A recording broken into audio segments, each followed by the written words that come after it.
Long before they were holograms, biopic subjects, and t-shirt designs, Tupac Shakur and notorious B.I.G were hip-hop icons. The pair reinvented gangster rap in the late 1990s, but it was their notorious rivalry and mysterious murders that solidified their place in music history. As B.I.G once said, "You're nobody until somebody kills you." But who took out the most infamous rappers of our time? Almost a decade later, both the Los Angeles and the Las Vegas police are still inconclusive about who is responsible for their murders. Several ex-detectives, journalists, and conspiracy theorists have written books suggesting all kinds of perpetrators, from music mogul Sean Diddy Coombs to rogue cops. But they all agree on these facts. On September 7th, 1996, Tupac got into a brawl with Crips gang member Orlando Baby Lane Anderson in the MGM Grand Hotel. Afterwards, Tupac left with producer Suge Knight and headed to Club 662 for a midnight concert.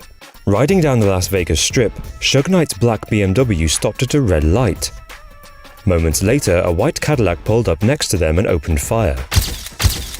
Shakur was shot 4 times and died 6 days later.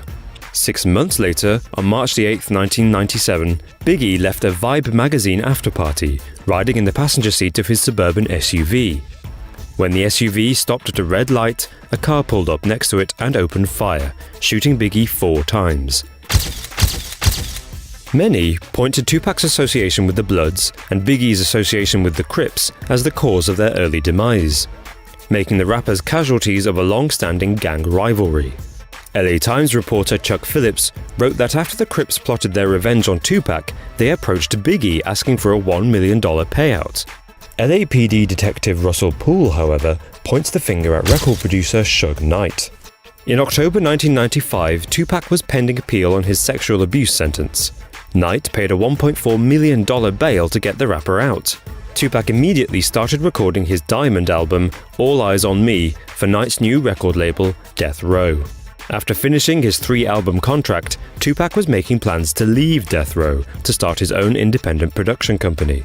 Afraid of losing the label's biggest artist, Knight supposedly hired a gunman to take Tupac out at the height of his fame so that he could continually profit off the rapper before he left Death Row. Death Row did profit handsomely from the deceased Tupac. 7 of Tupac's 11 albums were released after his death by Death Row Records. Several albums reached double and even triple platinum. Even Tupac's greatest hits album went diamond, selling 10 million units. When Biggie was murdered in a similar fashion, stopped at a red light and shot 4 times, many looked to Suge Knight again. Shakur and Biggie were well-known enemies, often outright insulting each other in their songs. By taking out Biggie, Knight would eliminate his record label's biggest competitor and paint Tupac's murder as the result of the rapper's feud. Suspiciously, the Death Row entourage was not cooperative with police during the murder investigations. But that does beg the question, if Knight was the mastermind behind these murders, why would he plan to take out Shakur when he was in the car with him? Both Tupac and Biggie were killed in drive-by shootings, leaving public events with numerous witnesses. Yet no arrests were ever made in either case.